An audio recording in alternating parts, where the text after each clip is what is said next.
wenziwo uhle oshijoku jalebi wenze Zulu.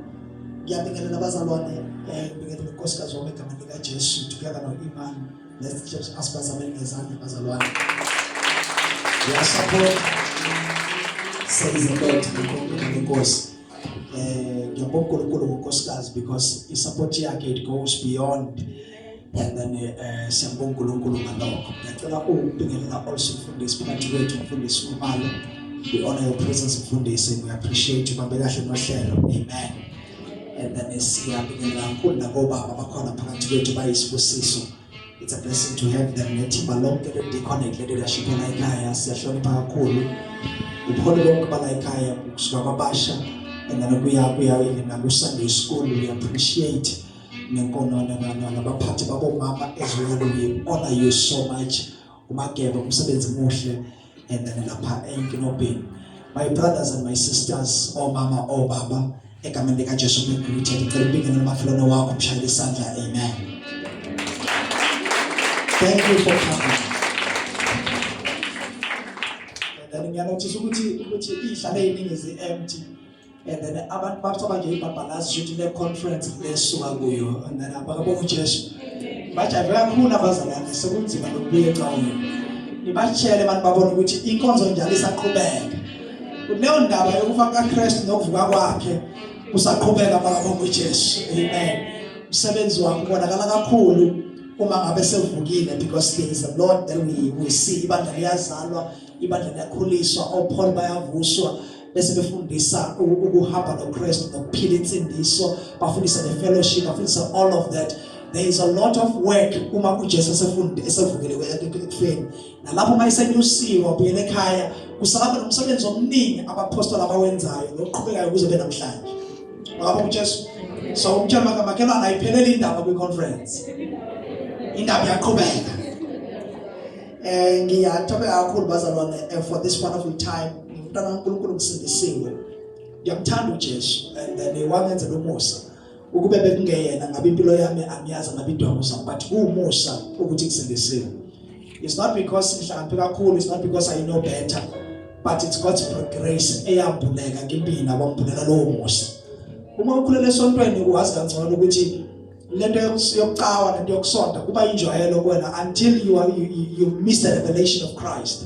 Ngoba ukhulele kakhulu esontweni wazi ucula, wazi ukwenza konke, wazi uba ingxenye, wazi on everything, wazi nama-fights esonto, wazi nabazenzisayo, wazi nabenza kangcono, wazi nabayenza abaholi bengekho holi nebazalwane. So and then you know a lot of khulele esontweni ngendlela ukuthi ugcine usuba clouded by the politics of the church. Ugcine ungambonanga uKristu. Yingakho abantu abakhulele esontweni labo abavamanga ukuba nesambulo sikaKristu ngokupheleleyo. So uNkulunkulu ukuthi nabo bamkhulele esontweni all my life, but I find the revelation of Christ Jesus. Bakabonga uJesu. Ukhona umuntu ongazi lutho hamba lapha ngaphandle onganandaba. And then yena usheshe ewineke kunomuntu esihlale naye la emanzini isikhathi eside. Yabona lokho nje ingwenya. And then ihlale emanzini kuphila khona izalwane khona and all that. Kodwa uzohlangana naye ingcolile. Imahwere, you see. And then uyibuza lo shebo lesinone why lungcola kangaka ekubeni luhlala emanzini. Mhlawumbe makathi uyakhuluma ngaphendula la isho ukuthi no angizange ngizogeza la. Ngihlala khona vele ngizalole khona. Bakabonga uJesu. So ayidala nomzalwane nomuntu ezalelwe esontweni wakhulela esontweni unawo umkhuba ukuthi akazanga la ngensindiso la. And then kodwa kuyena indawo azalelwa kuyona wakhulela kuyo wafundiswa nase kuyipractice yakhe. Bakabonga uJesu. So we thank God for the revelation of Christ Jesus. Amen. Mtshela makhelwane umusa ukusindiswa. Akusikho kuhamba isonto, akusikho futhi nokuhamba isonto kodwa umusa nje kaNkulunkulu evele ekhethe phakathi kweningi ethi wena and then you're going to be mine. Hallelujah. So now bazalwane ngiyafisa ukuthi siqhubeke with this subject ye worship, but now sibuka on another angle. Mhlawumbe mangenzeka sivule amabhayibheli wethu sivule ku Timothy chapter number 6 verse number 16. 1 Timothy chapter 6 verse 16. Ngizozama ukuba mfushane bazalwane.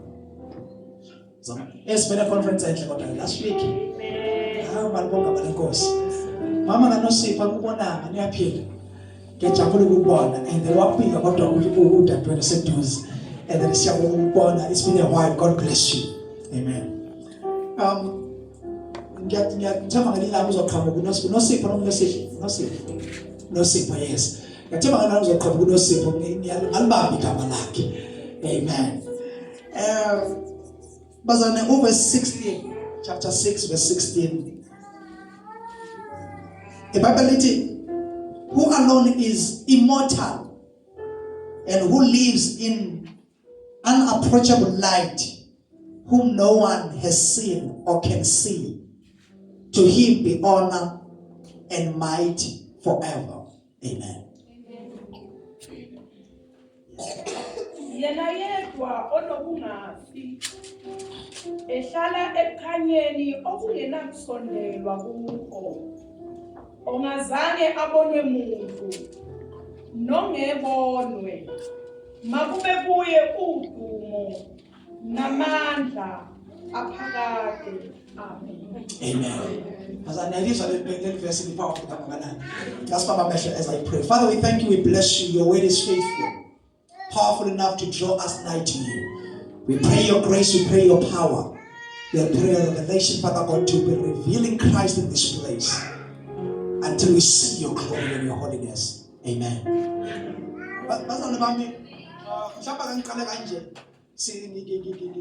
Something very profound. And then edukisa abaningi ukuduka kulula noma isifundisa sidukisayo sibalula kunesifundiso esiqiniso. Sisasidukisayo bazalwane abaningi abasuke bedukisa basuke bengaqondile ukudukisa kwesinsikhathi. Kodwa and then kuyenzeka ukuthi ngenkathi befunda iBhayibheli belifunde from the face value bangali-study thoroughly enough to understand ukuthi uma iBhayibheli lithi lisho ukuthini noma bethola i-concept ne-context ye-scripture sisonke ukuthi sisho ukuthini. That's why we've got people who are saying iBhayibheli liyaphikisana. And then yabona ngena nhlanga nalabanjalo bathi iBhayibheli liyaphikisana bathi awuba uzofunda ngale lithi bese bafunda ngapha lithi. And then but like us lesafunda last year sifundisa about the progressive revelation of Christ Jesus or the progressive revelation of the scriptures. Lakhona iBhayibheli uma ngabe uzolifunda ungalifundi in holistic uzolifika ngathi liyaphikisana because you don't understand the progressiveness of the scripture. Bakabo kuJesu. Progressiveness of the scripture ilakhona uJesu efike ilakhona uNkulunkulu ezambula kubantu bit by bit. uNkulunkulu never revealed his wholeness at one time or at once. Ulibe esivezela uNkulunkulu bakhe kancane kancane. Mawufuna from Genesis uza nale iBhayibheli uzole ubone uNkulunkulu alibe unfold the manifold revelation of Christ is being revealed from the Old Testament until to the New Testament. Kodwa uma uzofunda ufunde nje kanye ngale uzogcina ukuthi liyaphikisana iBhayibheli ngoba you never notice ukuthi uNkulunkulu akasinikezanga the full image at once, ulibe sinikeza bit by bit. Makaba uJesu. So now le iBhayibheli ke bazane linamandla iBhayibheli and liyavumelana and likhuluma into eyodwa, but you must understand ukuthi he keeps on revealing himself. Now and then if you read the Bible from the first verse, my brothers, uzonotisa into yokuthi abantu bayavama ukuthi bethathe from the face value without understanding the concept of lowo mbhalo wonke bese bekhanda doctrine out of it. Ngibekise ne-doctrine ne-doctrine mhlawumbe yamabhruko yokuthi umuntu wesifazane ofaka ibhruko and then akumele engene esontweni. Yabona manje bezosho kanjalo owesifazane ongagqokile kanje and then akafanelekile and then ungena ecaweni. Leyo nto and then as much as ibukeka iyinhle bese beyikhothe verse sometimes kodwa mawuzoyifunda and then ungafundi ukuthi kukhulunywa ngani nokuthi kukhulunywa ngasiphi isimo kuba futhi kubantu abanjani, you will end up ukhanda idoctrine yamadress amade ashaye baqakaleni njalo makuzosontweni as if that is holiness. Siba ne-religion mamusikhakhana nakhona abantu bathi ungcwele umuntu ogqoke washayisa emaqakaleni kunomuntu ogqoke wabeka ngaphansi kwedolo. Why? Because what we believe, what we have built in doctrine out of something esingay understandanga. Sifika la khona sithi oshaya oxoxo lento le yabona nje ekundini ufuna isikhumalo abasangena esontweni la ngoba manje baxwexwile and then benze into zezo and then bashitsha indlela uNkulunkulu abenza ngayo ukuthi bakubeke ngenye indlela. And then he is just cutting in for the glory of the living God.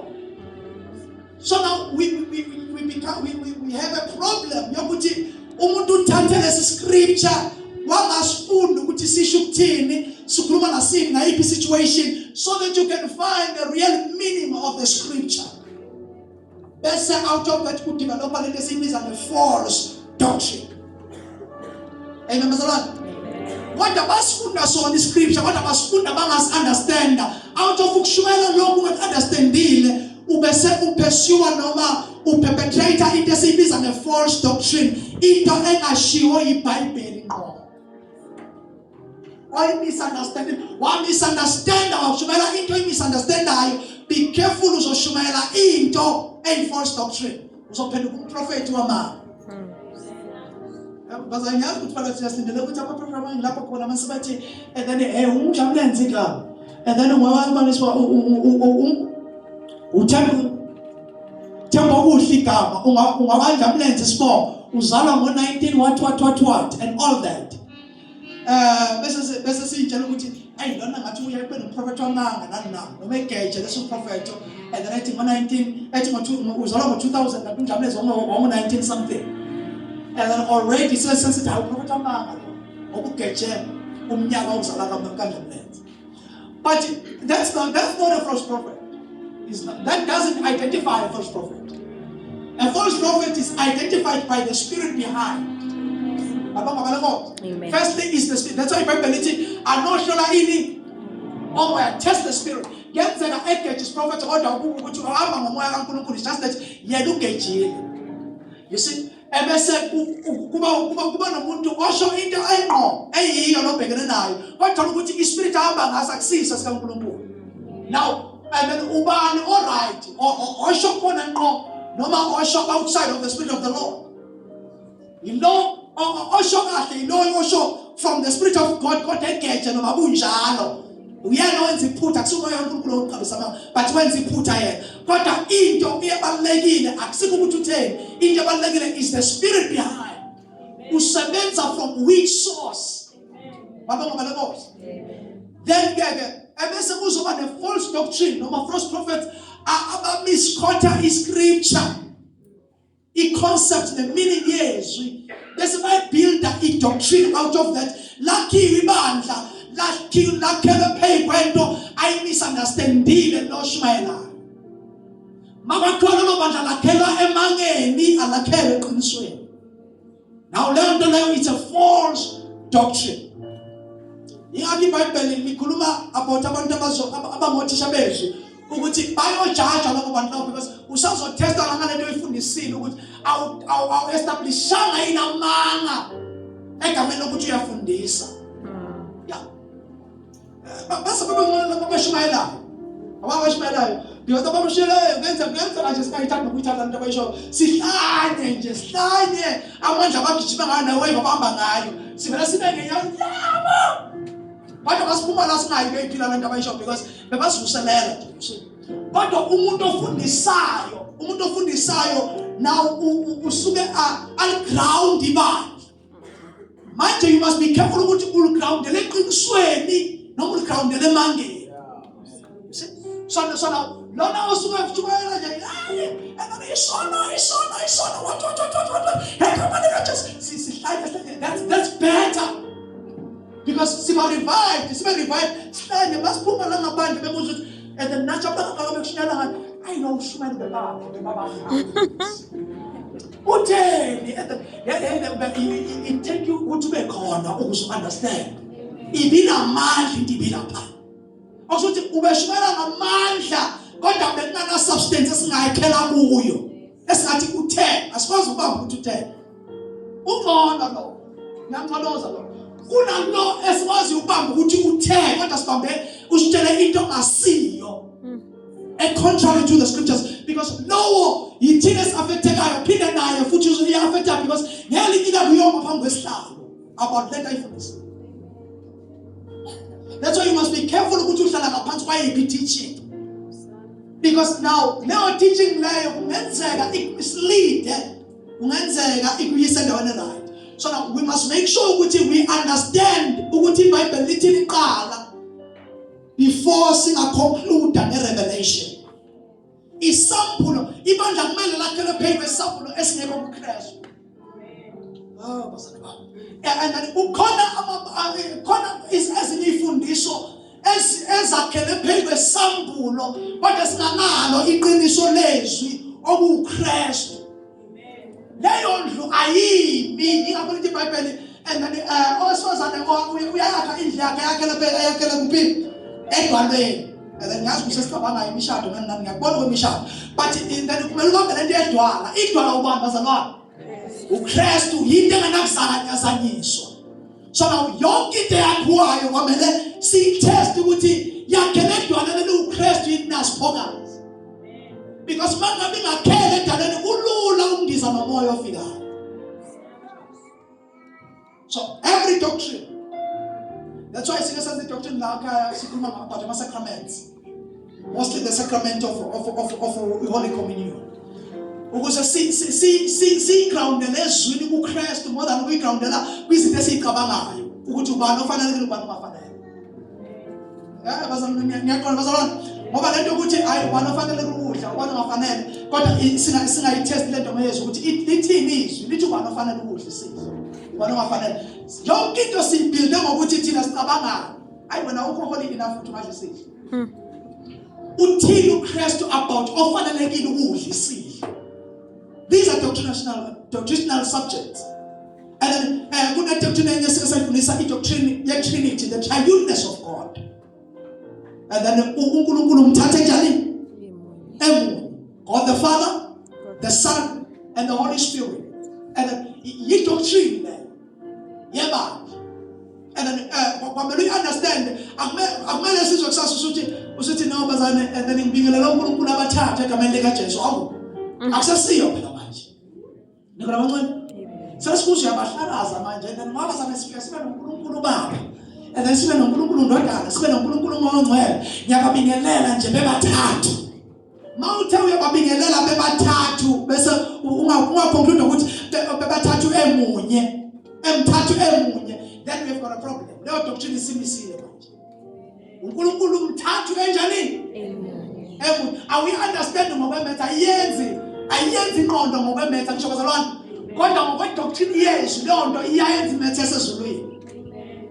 uNkulunkulu is united in his threeness but he is one, the triuneness of God. So these are subjects that we have to be careful ukuthi udlale kuzona because they have to be balanced by the scripture. Yingakho Jesu ethelingi ubaba nobaba unjani ukini.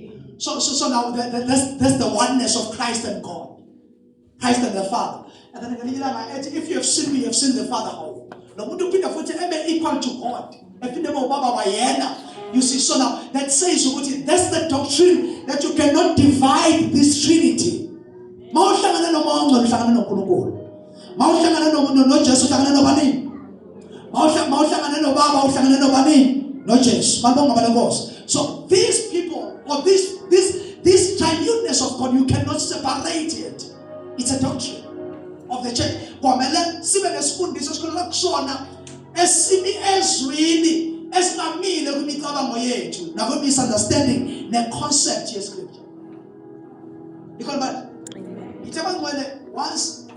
once into sayi misunderstand masiyifunde eBhayibhelini sasiyifundisa siyi-misunderstand sidevelopa lento esiyibiza ne-false doctrine. Yeah. Wabuya ngelinye ilanga wathi nje bazalwane ngathi besibambe lapho. Okusho ukuthi besibambe idoctrine enjani? Okusho ukuthi besine false doctrine on that subject. and then futhi kuhle ukuthi ubuye uthi besibambe kabi ukuze siyilungise bese siyitesta nemibhalo. Yeah, siyitesta nemibhalo. Now ngiyabinto ufuna siza kwi-holiness. I-holiness. And then kuyenzeka siyibambe kabi sitshela ukuthi i-holiness ukungenzi isono. Ngibona kancane. I-holiness akusikho ukungenzi isono. Kodwa i-holiness and then mawubeka iBhayibheli likhuluma about uNkulunkulu. Lithi uNkulunkulu is holy, right? God is what bazalwane? Holy. Is holy. Akekho holy ngoba engenzi isono. Ngeke uNkulunkulu ngeke umatanise nesono. Iphumana ngentshonalanga nje nesono. So now and then ukuthi he is holy, it has got nothing to do with akasenze isono. In him there is no shadow of turning. Akunamanga, akunakuyisola. uNkulunkulu uphelele nje in himself. He is holy. Let ukuthi he is holy, it means that he is set apart. He is in a class of his own. It's got nothing to do with sin, because later yesono has got something to do with fleshly needs, and uNkulunkulu has got no fleshly needs. So he is holy. He is in a class of his. uNkulunkulu is in a class of his own. A class of his own. He is in a class of his own. That's God. It's the holiness of God. The holiness, as it is, we well as soon as in our members which are when our soul. No, that is not something to be worshipped and to be praised. To show the level of he is in a class of his own. We well, you are holy. Little and beyond perfect. It's not that we say perfect. He is beyond that. That's why it's well. Because perfect is vocabulary here, just understand that. But let our holiness is beyond our vocabulary.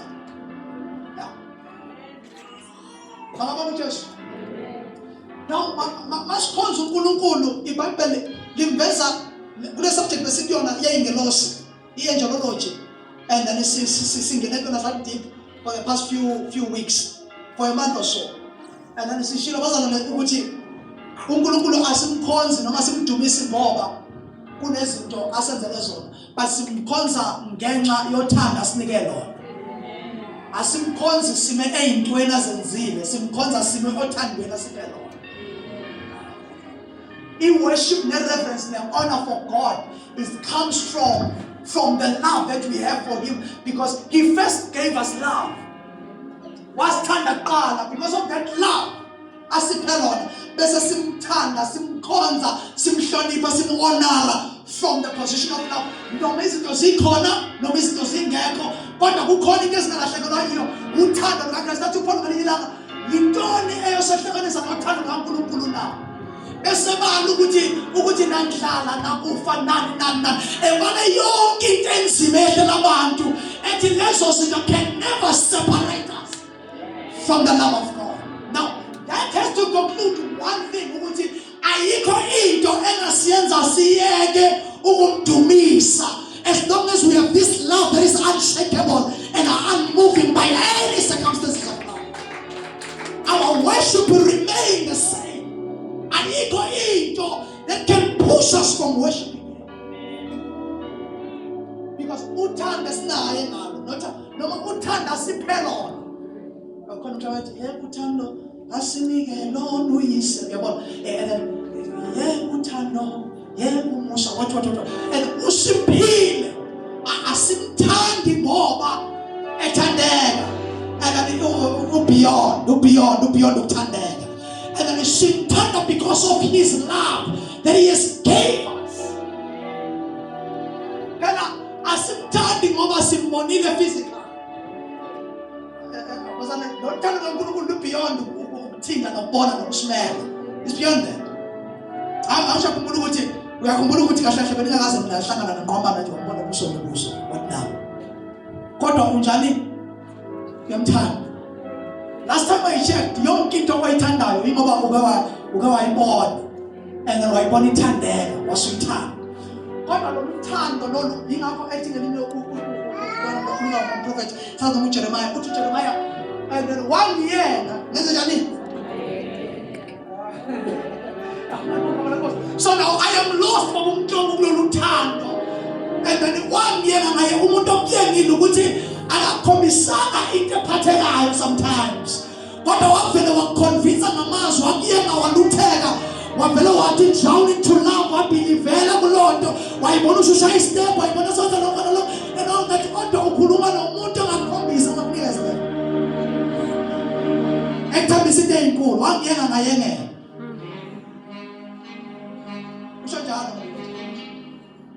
So now, our God, even though anezinto zonke angasikhombisa zona ukuthi uthando lwakhe luhamba nesifana, kodwa into asikhombise ngayo uthando ngaphandle kokusitshela ngezinto ukuthi phela nomhlaba obikuwo ngowabo nokuthi obikuwo ngowabo. Konke lokho sibona sesifunda ama-scriptures sesilandela ukuthi kanti yonke into kahle ivela kuye and yonke into kahle wayenzela yena. Yonke lonto siyifunda ngendlela kodwa mhla wamukela uJesu wavele wayengwa yizwe lakhulumayo ukuthi uJesu inkosi yamakhosi. Wangayenzi sense kwakhona lokho kodwa wavele wayifika usuthi ngiyamdinga lo Jesu. And then yini emenza lokho is because umuntu umoya ongcwele uyena wathi makukhulunywa lawo magama wafika wahlula inhliziyo yakho. Ngiyenge mina yenge ngisothandweni moya ongcwele usibona sila sayengeka. And siyabonga ukuthi siyenge because usithetha siyengekile sesijolile ukuthi ngempela because uNkulunkulu sihamba sawundawutha ngayo mamjabalala. Sibe siyabona ukuthi ayibonga ukuthi lo muntu njani. Uyela lokho ngoba uJesu because wasiyenga sayengeka sesihamba siyarealize nje ukuthi ayibonga uyela lokho. Somebody realize, oh, this God is good. This God is good. And then the person who feel that God is David, mighty David. And then now I have tested and see that the Lord is good. But as I was tested all along the way, see this is on David. When he had at my move at the Lulu, what about the Punja? Eti selim dala ngikhulile namalanga ngasaba. Angkaza ngimbono kaJehova eqoqo ubuka lendlela ukuthi it's been him all along. I realized that ngimdala ukuthi sengimpu angkaza ngimbono kaJehova eqoqo. Keep on realizing khona abanye nje bakhuluma kanje bayarealize but uye lowa onyekisa ukwenisa lawo maqhuma namathafa uye ngiyarealize sibili wangena ngayena ngamlandela but mangibheka isandla sakhe nama-footprints wakhe nama-imprints are all over my journey. Ngoba kwami konke kube uye. No. Now bazalwane bami, as we're talking about i-angelology, because ngiyaconclude lapho bese futhi ngizoconclude ngalesi script. Sifundile uPsalms 99. We find this in verse 1 ukuthi the Lord reigneth. Let the people tremble. The Lord reigneth. Let the people tremble. So He's seated between the cherubims. Let the earth be moved. The Lord reigneth. Let people tremble. He's seated between the cherubims. Yes, ma'am. 99 verse 1. uJehova uyinkosi. Mabathuthumele abantu. Uhlezi phezu kwamakherubi. Mawuzamazame umhlaba. Yes, bazalwane la. uNkulunkulu abala yakho ukuthi uyabusa. Wakhona lokho kugodwa lithi iBhayibheli abantu babenza njani? Abathuthumele. Ukuthuthumela lokukhulunywa ngakho la akusikho lokubaleka but ukuthuthumela reverence. Ukuthuthumela honor. Ukuthuthumela submission. Ukuthuthumela kokuyinikela. ukuthi abantu mabathobeke kuloNkulunkulu because he ubusa uthi nje uNkulunkulu uyabusa abantu mabenze njani bazalwane uma qhamuka uMisuzulu la ungabazali babona ukuthi ngabona qhamuka inkosi uMisuzulu engene ehamba lewalk yakhe mabonga abanenkosi engene uMisuzulu uMisuzulu la ungabona ukuthi akekho ngatshela omunye ukuthi masisukume sibe ngenyawo bazalwane ngiyafuna ukuthi sike sibuka nesindlela mangena inkosi lana noma uyamthanda uMisuzulu noma umthandi but uma engena ngalomnyango and then nokuthi uyinkosi ebusayo eKZN kwenza ukuthi abantu bathuthumele ngokwenhlonipho. He deserves the honor ne respect. Akumele ethi engena nihlale phansi. Ukuhlala phansi kwakho ukudelela lo. So now uvela uyibona ukuthi akumele nihlale phansi. Akusho ukuthi sukuma uvela uthi mabonga abanenkosi. So now ukuzwa igama lokuthi uJehova wethu uyabusa waphela lokho kwamele kusimise ngeenyawo bese siyaqala seshine shame abantu babathuthumele mabonga abanenkosi and then bese sothi he sits in between the cherubims uhlala phakathi kwamakerubi nake bese siya kulesa scripture la sifunde khona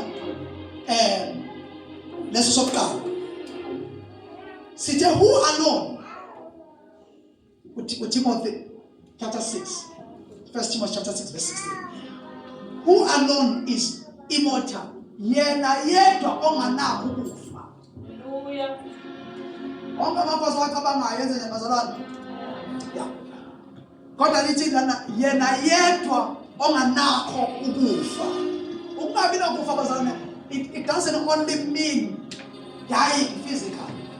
It means holistically akanakubona. Holistically, and then when we speak of him, there is no death in him. Even he alone, he is immortal. He alone, there is not death in him. We are paired because okay. No matter what, uphila kanjani. Kodwa immediately and then wasondela and then umshana kamusi. Yeah, ngiyakubona noma afaka izaza ngiyakubona. Noma ngathiwa healthy kanjani, uphila kanjani. Kodwa mhla wasondela kuSathane.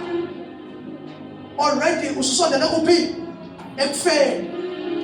From that time and then uyimatasela uSathane from that time impilo yakho ifile noma uhamba ubonakala uphile kodwa njani ufile because usondele ekufeni to a person who carries death in himself and iBhayibheli akazile and then uSathane akezi kungekubulala nokubhisa and all that nokujonja so uma usondela kuyena already impilo yakho siyazi ukuthi usondele kuphi.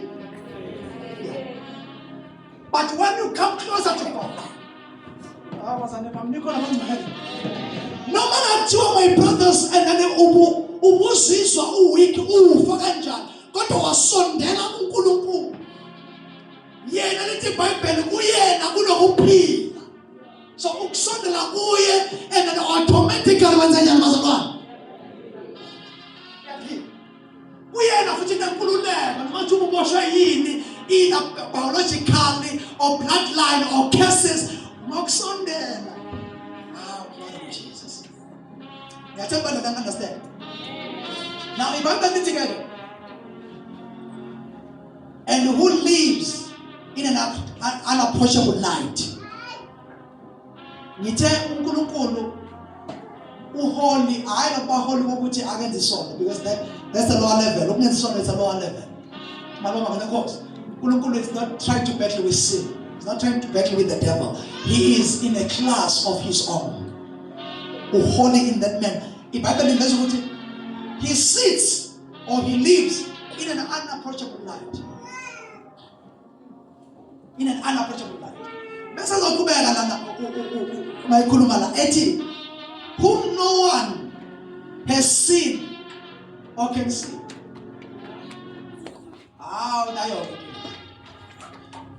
No one has seen or can see.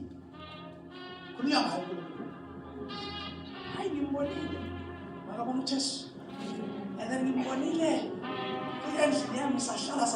face to face. No one can see me and live, says the word in the Old Testament. And then he sits in an unapproachable light. Actually,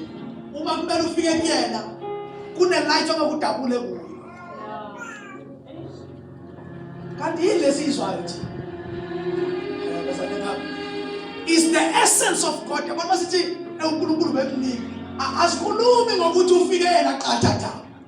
Essence yakhe, the glory of God.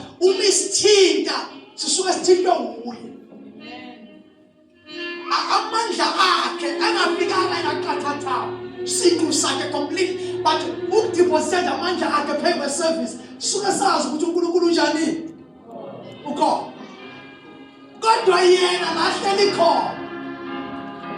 Phela mawuthona ngiyazi ukuthi mawuthona Nkosi happy yamlwela izimpi zami ngana uzuyitshela ukuthi ngempela yasuka uNkulunkulu ahambe yona izimpi ngana kahle wena inkondo yami nawe leyo nomkhuleko wethu nawe leyo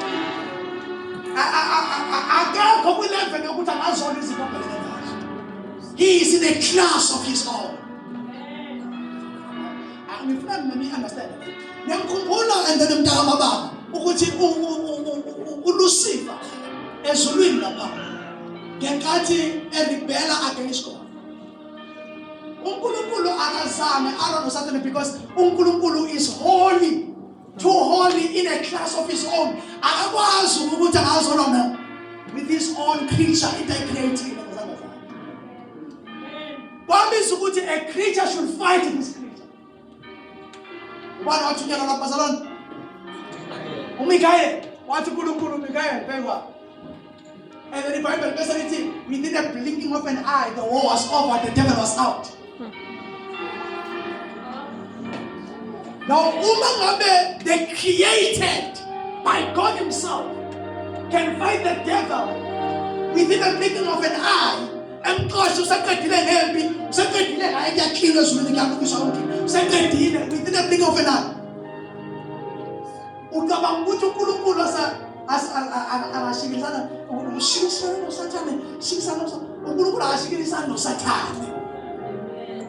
He is in a class of his own.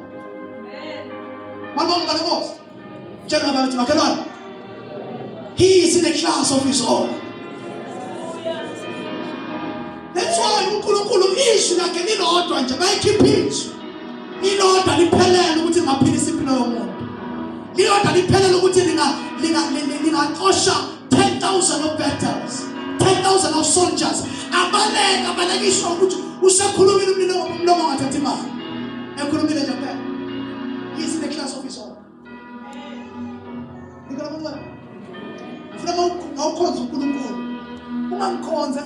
Just a mere man. This is God.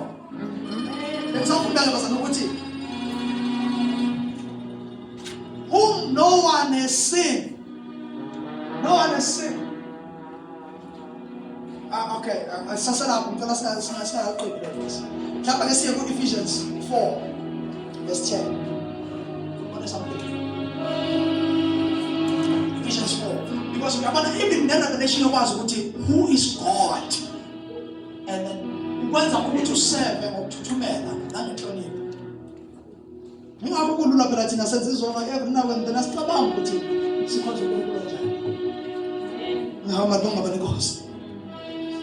Chapter 4, Ephesians chapter 4, verse 10.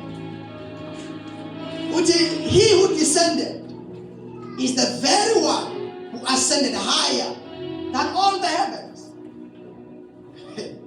in order to fill the whole universe. Uyena owenyukela futhi ngaphezulu kwamazulu onke. Ngaphezulu kwamazulu. And then uNkulunkulu wasezulwini akahleli khona. Amen. Yes, mama. Ukuze agcwalise konke. Ukuze agcwalise konke. Kunywa ngoJesu la. Ukuthi uJesu ngenkathi enyuka, mama kuthiwa he who ascended nowehlayo, sho uJesu, and then waphinde wakhuphuka wanyuka, waya ngaphekwa wonke amazulu. Wonke amazulu. I am messing up my mind. Mama nje wanibuyisa ukuthi uNkulunkulu uhlale ezulwini. Wanibonga manenkosi. And then bese sifika la sifunde khona Timothy. Uthe uTimothy, who alone is immortal and who lives in an unapproachable. Nangoke lapha khona.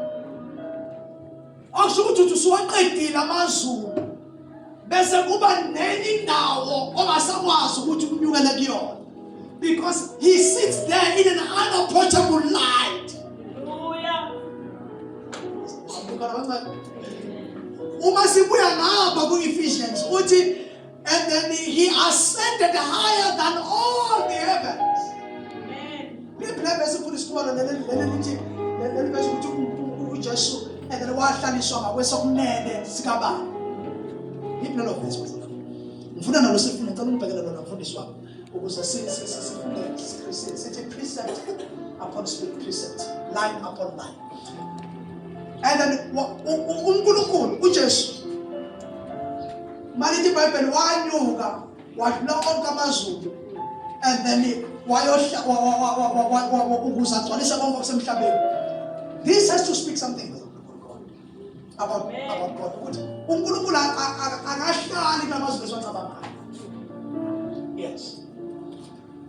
And then ahlala kuyona ayibizwa futhi nangezulu. Uthiwa he sits in an unapproachable.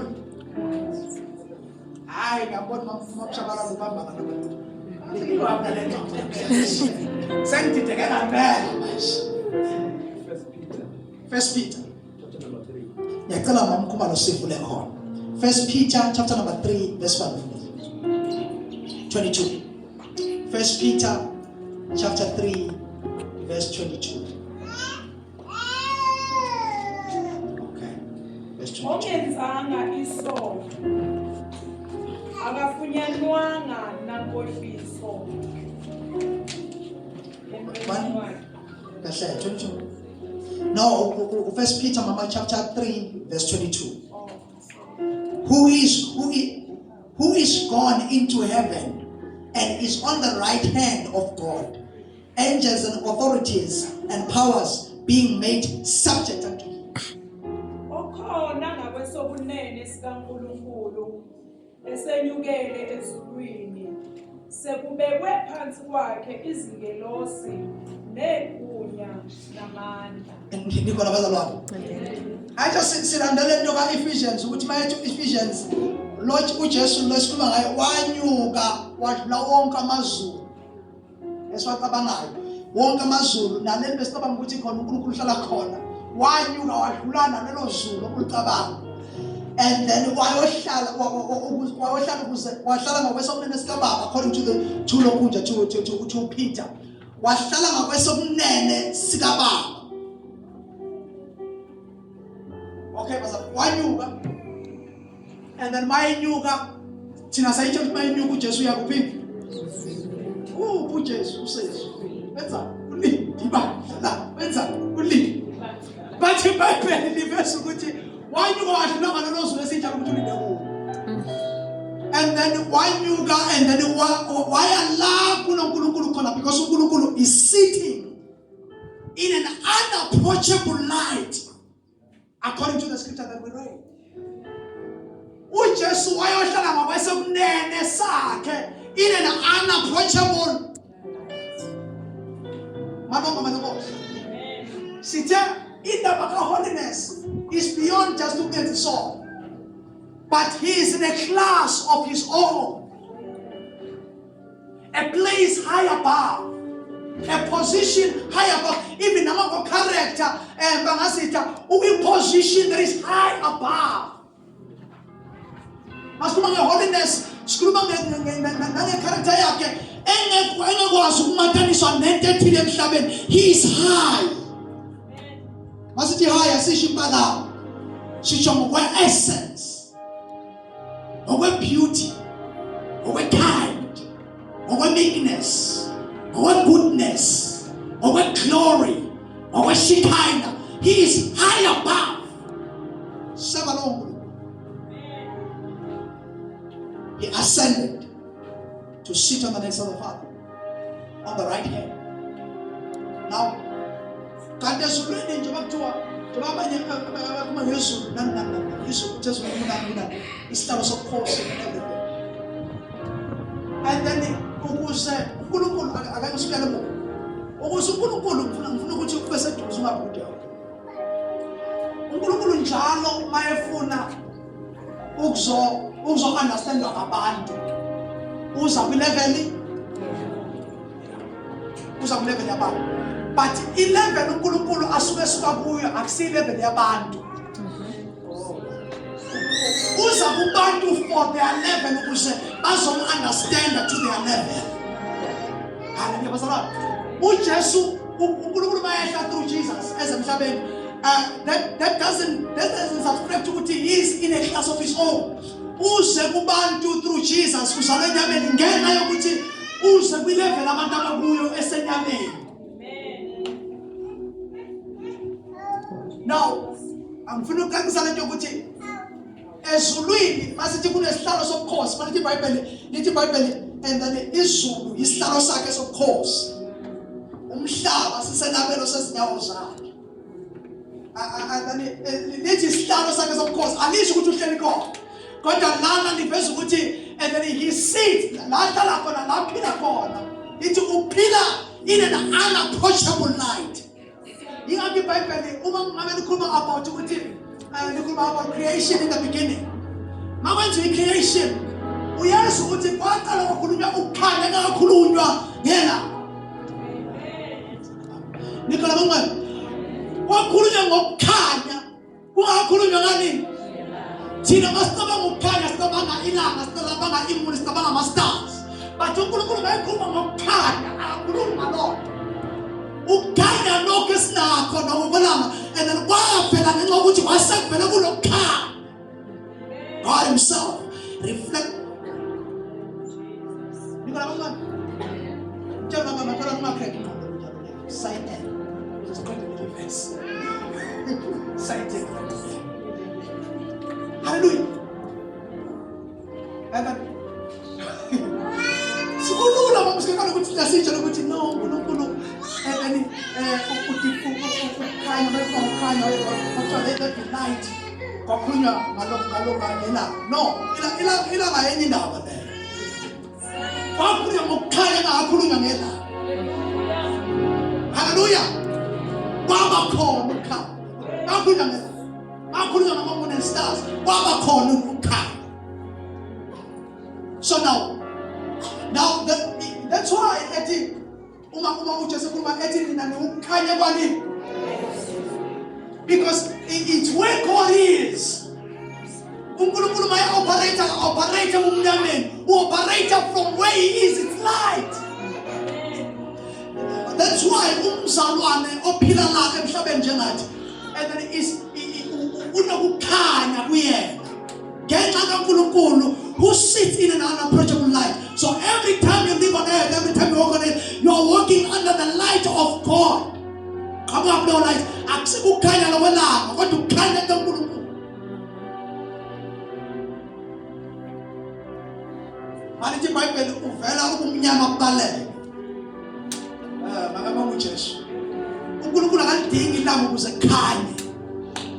Yithina esidinga ilanga ukuze kukhanye. Makhelwane, letha le ngqondo yakho nasisebenze. uNkulunkulu akalidingi ilanga, akayidingi u-Eskom ukuze kukhanye. uNkulunkulu yena ukukhanya. Yingakho ethi ohlabelele ethi akudinga nasibani. uJesu lilanga. Abanye basho ngomnandi bathi ulilanga lokulunga. Akadingi ilanga le physical SUN, but yena uqobo. Noma noma ngamnyama kanjani emhlabeni but yena mayewavela umhlaba wonke will be on the light that we've never seen before. Ilanga lenzelwe thina but yena he doesn't need this light. Ingakho ethi uDokotela noma engabe esigodini sethunzi lokufa angekusaba kube ngokuba wena unami because noma ngamnyama kanjani uNkulunkulu mayekhona even nezwi lakhe bayikhuluma nje lithi iBhayibheli izwi lakhe is a light in my path. Nezwi nje lakhe liwukukhanya mayekhuluma nje kuyakhanya. Impilo yami sebumnyameni awuhlangana noJesu uhlangana nokukhanya okuphakade black yohamba ikhanya. Into zami zimnyama akawuvumele izwi likhulume into zakho ziyokhanya. Because akakhulumi from darkness, he speaks from the place of light. Because that's where he dwells. Character yokukhanya, character kaNkulunkulu. Ingakho basikhuluma ukuthi bakuya ngathi imibuso emibili kuya about the kingdom of light, the kingdom of what? Of darkness. And then abahamba kuKristu abasoze bahambe kumnyameni. Because they are in the kingdom of light. Umbuso wokukhanya okuphakade. This is the kingdom of God. It's the kingdom of light. NoNkulunkulu wethu uNkulunkulu wokukhanya. Yeah. When we serve him, we must serve him knowing who he is. Ingakho indlela zobumnyama akusiza saNkulunkulu. That's why ungafuna ukubona. It doesn't represent the God we serve. And then actually indlela zobumnyama zakho. Lezo senza bokuqala Ngithi manje ikhosi bona kuyahlangana ngathi into zami ziyangivuma ukuthi ngiyanyuka. Indlela zonke zobumnyama zenziwa ngokucasha because they are not representing the God who is of the kingdom of light. Now, holiness is all about. And then uthi uNkulunkulu, be ye holy as I am holy. It's imparted to us immediately when we receive Jesus. Masamkele uJesu. Kahle kahle suke sesamkele ubungcwele. Kuba inkinga ukuthi sithi sesamkele ubungcwele bese siqhubeka siphile kumnyameni. Okay. Noma siqhubeka siphile kuphi emanyaleni kodwa sesamkele ini? Kuba inkinga ukuthi sithi sesamkele ukukhanya kodwa siqhubeka siphile kuphi ebumnyameni. Kwenza ukuthi kusiconfuse lokukhanya ukuthola ukuthi kona. Okusho ukuthi uma wamkela ukukhanya wakuthatha wafaka ngaphansi kwani kwetafula. Isho njalo iBhayibheli. Lithi umuntu ophethe isibane akasithathe isibane sakhe esifaka ngaphansi kwetafula kodwa usithatha esifeke phezu kwetafula ukuze siyokhanyisela bonke. Impilo yakho it's supposed to be a light in this world. Impilo yomzalwane is supposed to be a light, to be a light. Impilo yakho must bring peace. Impilo yakho must bring clarity. Ukuphila kwakho must not be a life of darkness. Yini izinto zakho njalo uzenza kumnyameni. Your life must bring light. Jama kama singabokhanya.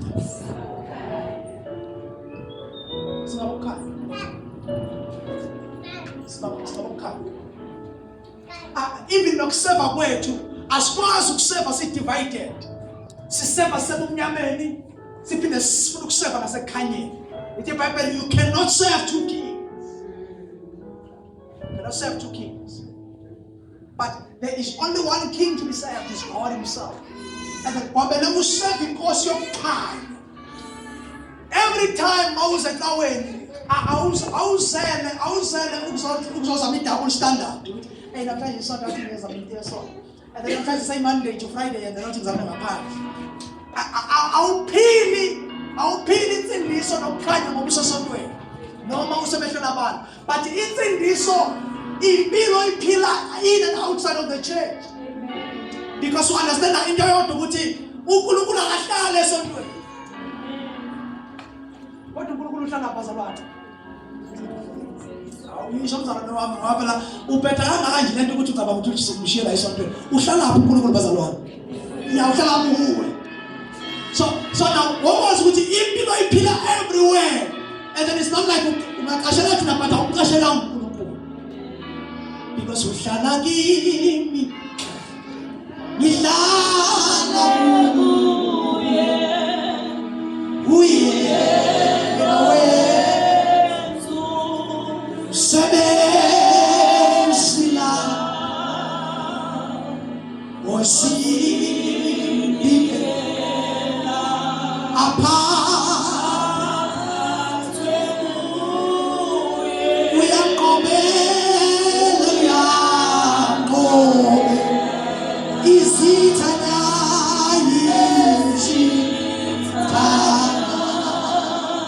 hallelujah. I-holidays bazalwane akusiyo into esiyishiye ecaweni.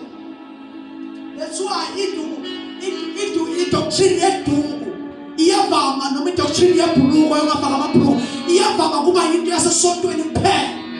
Kodwa mangihlangana nawe edrobheni ngufika ufake ibhuluko, usho ukuthini? Usho ukuthi lento kaNkulunkulu uhlangana nayo umhloniphe esontweni kuphela, awumhloniphe esitradini.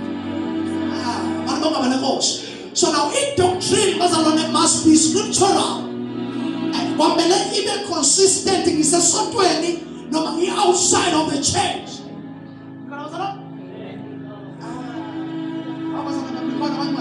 Indaba yokuthandaza akusiyo doctrine yokuthi ngoba ngiyoshumayela kwamele kube yimpilo yami ngiyoshumayela noma ngingayi ngiyoshumayela, because once kwayinto ukuthi mhla ngiyoshumayela akusasili ivangeli. Ukuthi into engiyenza ngoba ngifuna ukuyokushumayela, but it's not my life. Yekela ama-doctrines angakhele emibhalweni. Kuya ama-doctrines akhele emibhalweni. And then impilo kunja ibhuluko umuntu wesifazane. Okay, I'm trying to get the bro ngesiphiwo mina. I would think that. Content for me vessel. Bazalwane let the bhuluko. Mawuzobela kahle emuva. And then ukuthi waqoqa kanjani? Wajesu lawo. Wayefaka ini? Bathi bomkhamba lenkosi. Ujesu wayefaka bazalwane ingubo. I-dress. Yes. Uma lithi iBhayibheli owesilisa and then makangaphawu wesifazane aphawu owesilisa, and then akushiwo lento esingaba ngayo. Okokuqala nje must understand that. That time wakhulunywa ngama-garments. Even not Jesu wazoyomethelwa bambamba nje uJesu ufake igarment. Base bayithatha igarment yakhe bathi basikelana yona. Wayifaka igarment eshana ba. Because ibhuluko bazane isimanje manje ibhuluko. Hallelujah. So if we're going to build a doctrine around into ukuthi ibhuluko neskirt nani kumele sibuyele eqaleni ukuthi kwakukhulunywa neculture enjani ngaleso sikhathi. Awashithi bona athi kumele sibuyele emakhaya. Bana ngize lana ngifakile nami yami ingubo yende shala lapha. Basana abantu bagaba lenkosi. So there are things eziyapushwa ngamandla kodwa ezingaphethe iqiniso nezwi. Hallelujah. Uma ifakele dress kuhle. Uma ifakele ibhruko la ungafaki ibhruko labesilisa. Fake lapho. Abantu balenkosi. Hallelujah batwana. It's up to you ukuthi and then kodwa gqoka ube presentable. Njengomzalwane. And then ngathi I know phela isiqephe kahle ngisifaka mangabe ngisesela angazi usifaka esontweni. Uyabona nje ungakwazi usifaka esontweni ndasekhaya. Shuthi nasendleleni okunenkinga because manje lento oyiphile esontweni kwamele siyibone ngaphandle. Mina ngiyakhathaza mangabe into ongakwazi ukuyenza esontweni kodwa ufile ukuyenza ngaphandle. Because usho ukuthi wena uyibuildele omunye uNkulunkulu wakho wasesontweni. Ohlonishwa kuphi? kodwa ungahlonishwa ekhaya nasendleleni oyihambayo. Njeba ngamakhelwane athi basho kuwe ngqo ngoba impilo iphila lapha estradini ayifana lesinto lapha. Malibonga malenkosi. Ulumfundisi nabe ngithi ukukhuluma ngoNkulunkulu nje unapproachable like sa amazwa yilokho wayijika uzekithi ngizekile. Mabonga uJesu uNkulunkulu umthume kubantu bazalwane. Ngizekile ngqo. So now impilo esiphilayo iholiness kaNkulunkulu it must not prepare us for church, but it must prepare us for the world. Ivangeli akusiyo into yasesontweni, but ivangeli yinto yethu ukuthi siye nawo kuphila emhlabeni. Bazalwane uJesu wayesindisa umuntu akamsindiseli isonto. Bangcwele phela mina bazalwane bami ngiyacela sisilungise. Asindiseli isonto, but usindise to impact the world by the lifestyle. By the lifestyle. Yabo nje wasayisondweni. Sizothatha the oracles of God, sizothatha the mindset of God, the thinking of God. Bese siphuma nayo ayisukusebenzela esontweni phela. Kodwa inamandla kakhulu lento basiphumela nayo estradini. Phela kanye ngeke basindiswe bashumayela ngale bashumayela. Kuza yonke into ayina ibhizinisi namahlozi ingcolile into ezingeke bayizwe into yakho until uyiphila lento ekhaya. Abayabona ibuzo ukuthi manje sokonke ekhaya ebastrict kakhulu lento yamahlozi. Mama participate jimpela kuba mubi and then uyashaywa ungaxoshwa nasekhaya nami. Enye izinto ezenza ukuthi bangabuzwa mawusukhuluma lento wena ukuthi usindisiwe ngosuku lomcimbi la ekhaya ukusebenza lawo manje sibawenzayo ukuthi bakhumbuze ukuthi usindisiwe emhlabeni. Bangazi bazengizwile kodwa abantu abadala bangizwile. Siza ukuthi usindisiwe ngalelo langa kumele ungangeni kule ndawo. Kodwa impilo yakho yonke la ekhaya babeyibuka akho. Impilo ayibona that's why bekwata kangaka bakwata ngama usibajela ngathi bavele bangezwe impela bathike okugcina ukuthi lento yakho njalo lekhaya ulikhipha umhlaba kumele siyo. Yeah, umhlaba kumele siyemsamo mawukhipha lekhaya. Kodwa lento iphila la ekhaya awudelele ukuya kwawusonala. Awuthunywa wena awuswa wena and then ulala kuyile kanjalo yongene ingqini wena awuswa. Kodwa mase sithi senze izinto zethu la ekhaya and then uwe phambili naleli khadi lakho. Kaphela sindisiwe baba ungakhohlwa msindisiwe. Siyayenza insindiso yakhe esingayibona umsebenzi yakhe. Lapho bazalwane and then uyokhulunyelwa yile nkambe siyishumela la ofika uyiphile ekhaya yona yokukhulumela nangosuku olubi. Uyozobona la igaba hayi kodwa and then siyazi ukuthi usayikhethela lempilo. Malibonga malenkosi. Kusho ubona bathi kodwa phela sesiyamazi phela usifanele. So ayikhethela le ndlela. Bakhuluma ngoba i-character yakho bayibonile ishintsha. Ushazo lo mzolo ongashintshi unjani. Ushintshani izinto yakho ikhulumela kuba ibona abantu abakhuluma ukuthi asikwazi nokumfaka kulento impilo yakhe yashintsha mhlahla nayesu. Wayenenkani engezwa wayengalala ekhaya wayenjani kodwa uthehla noJesu impilo yakhe yashintsha completely. That's why bayihlonipha noma sebenza izinto zabo. Into abangayihloniphi into yakho ukuthi ikhadi olikhipha for ukuphuma emadlozini njalo. Akusini ikhadi oliphila everyday. Akusuma umbethe everyday. No manje kwamele umbathe wensindiso. Kanti namanje iguqula impilo nesimilo, iguqula indlela owenza ngayo izinto, iguqula umntwana ekhaya, imshintshe ivangeli.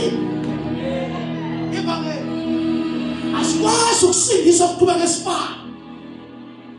Yamshintsha kakhulu. Hayi yamshintsha kakhulu. Vele ngize nenhloso namhlanje ngizovangela. Njengoba makhelwane yavangela umfundisi bese nekhona lokho. Ivangeli lenze njani bazalwane? Yamshintsha umuntu. Awushintsha sithoba. Usuhlangana nabayo wayisikhatha shintsha. Elabaya kosha. It changes the mind, it changes the way you think, it changes your character, it changes the way you walk, it changes a man.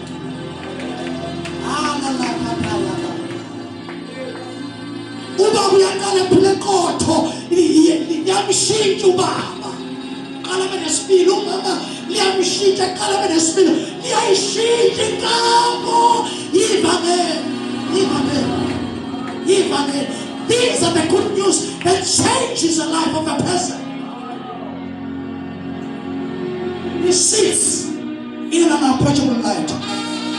For the to born again, abasindisiwe, abagcwalise with that light. Akadayabaya. Sigwalele yonkasimulo. Engekukulu umuntu siyafana nomuntu osesibukeni ebheka inkasimulo libeshintsha becoming.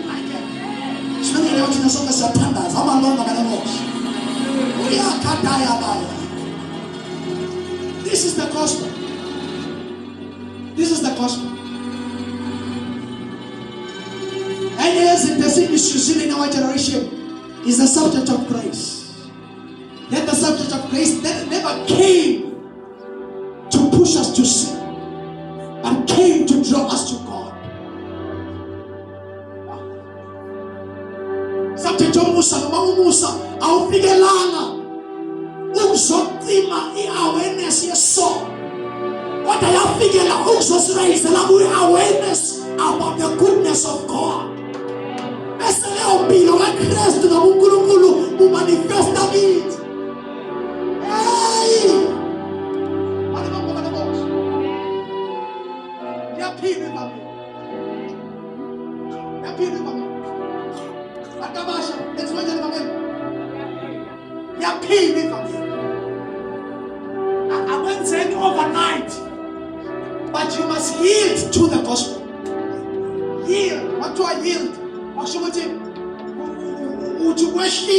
In order to submit to what you have already received. You must yield to the gospel. This other takeover that is coming over your life. The takeover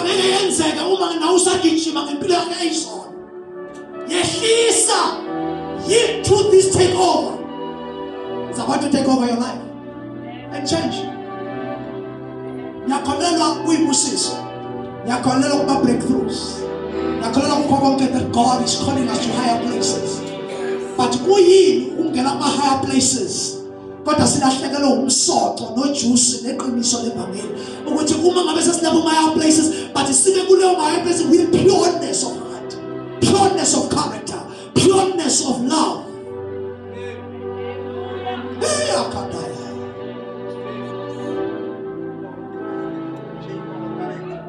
Malibonga lenkosi. Ibandla likaKristu selithumela ukuthi ngabantu ukuthi awabaphuza bafika khona bahlala khona nje. Into yabo bafika bese bamulike bafika beshibayela bafika beashara bafika beworshipa bafika benza lokho nalokho. And then we yield to the gospel of Jesus Christ that we change to the image of him. Yebo singene sinjalo kodwa izolo lethu lelo. But now we are yielding to the gospel. Hayi bazalwane bami, Nicola bangwele, yebo singena sinuka isondo. But we cannot move on like that. We change towards the gospel leads. Yebo impela wasizolo lami, vele benjona, vele bengimubi, vele bengalala ekhaya. Kodwa ngithi bangifike entindisweni, I am yielding to the gospel. I'm becoming like him. It doesn't happen overnight. What I'm becoming. I am becoming.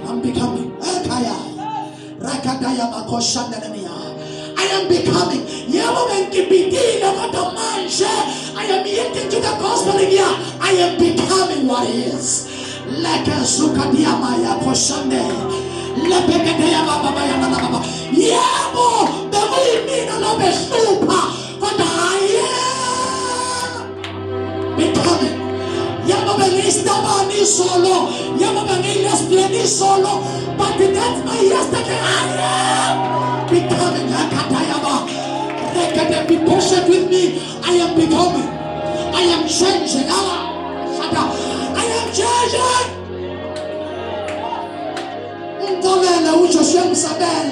I am in the construction. I am becoming. I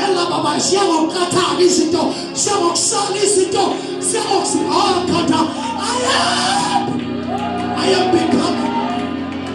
I am becoming. I am becoming. I am becoming. As I remember when I tell it in a song, and let us yield to the gospel. Let's yield to the good news of the gospel. Let's yield to the purposes of God, to the holiness of God. My believers, akabuyela abantu bethawo. Ubuyela uhlabo olukhethiweyo. Abantu abaphila the gospel. My believers, akabuyela abantu base Calvary Church Ministries. Ubuyela abantu lihle izulu ikhala kanjani awu isonto akusindawo yokuhlala but indawo yokukhiphana to become what God wants us to be. We're changing. Libe ngiyabona siyashintsha. Oh, hallelujah. Awu Oh, Jesus. oh malebo.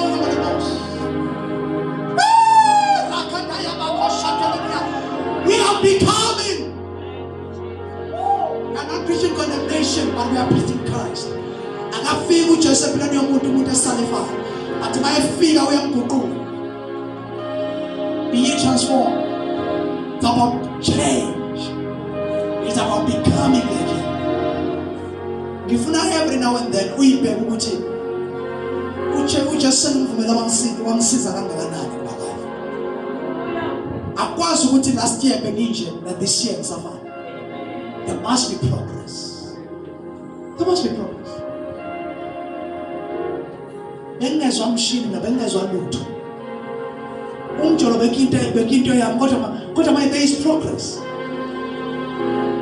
Wase niswa unabafana aba-5. Noma uneyintombi eziwu-5. After a year usinisiwe usunasithi.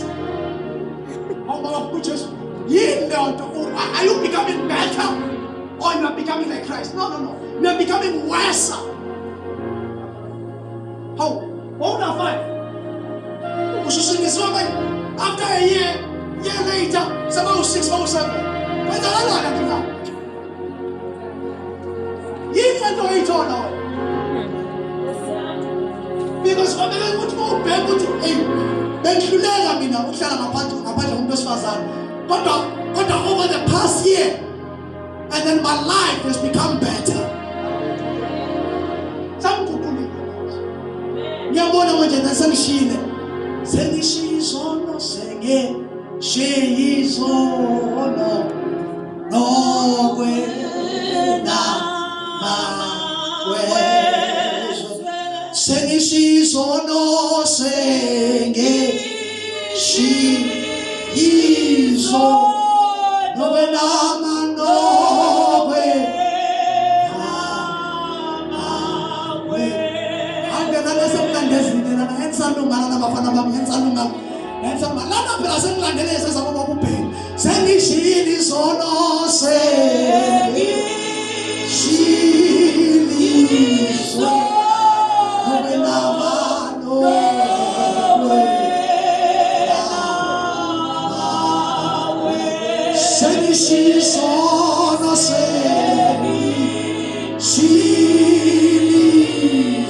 kunezinto eyisala kabuhlungu ngenxa yobukhulu bokumazi uJesu.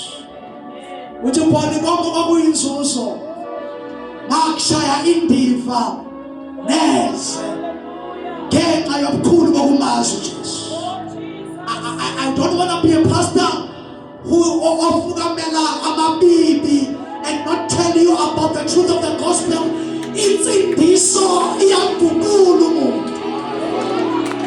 Siyasala isono nominako yeswe ngenxa yomkhulu wabumali. Uyesu ekhanda rakhandi yamaya. Oh, haleluya bazalwane bami. Liyaphila ibandla lenkosi. Insindisi iyaphilwa. Ngabe khona phakathi kwethu abathi mina bengiyiphilela nje nginganakile. Sengizwile ukuthi kuyaguqulwa. I need change in my life that comes with this Jesus. Ngamamukela uJesu kodwa ngibe ngihlulwa izinto ezithile. But today I am coming forth. Abantu abamhlophe emuva azidlali. Isikhuluma into serious azidlali. Ngiyabona niyadlala nalapho.